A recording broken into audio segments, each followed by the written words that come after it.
తమ్ము ఇక రారా. ఏంటక్క నీ చెయ్యి చూపి. ఏంటక్క ఇది రాఖీ.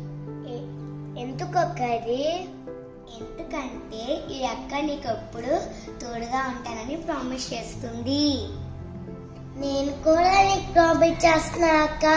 నేను కూడా నీకు ఎప్పుడు తోడుగా ఉంటాను. ఏమి తుక్కున్నావు తమ్ము? నీ గిఫ్టే తుక్కున్నా. నా గిఫ్ట్ ఏమి వద్దు తమ్ము. డబ్బులు చాక్లెట్లు అవన్నీ సరదాకే. నిజమైన గిఫ్ట్ ఏంటో తెలుసా? నువ్వు గర్ల్స్కి ఎప్పుడు రెస్పెక్ట్ ఇవ్వాలి. వాళ్ళెప్పుడు నువ్వు ప్రొటెక్ట్ చేస్తూ ఉండాలి. ఈ మాట ఎప్పుడు నువ్వు ఫ్రెండ్స్ కూడా చెప్తావు కదూ. అక్క నేను తప్పకుండా చేస్తా. అలాగే నా ఫ్రెండ్స్ కూడా చెప్తా. హ్యాపీ రక్షాబంధన్ అక్క.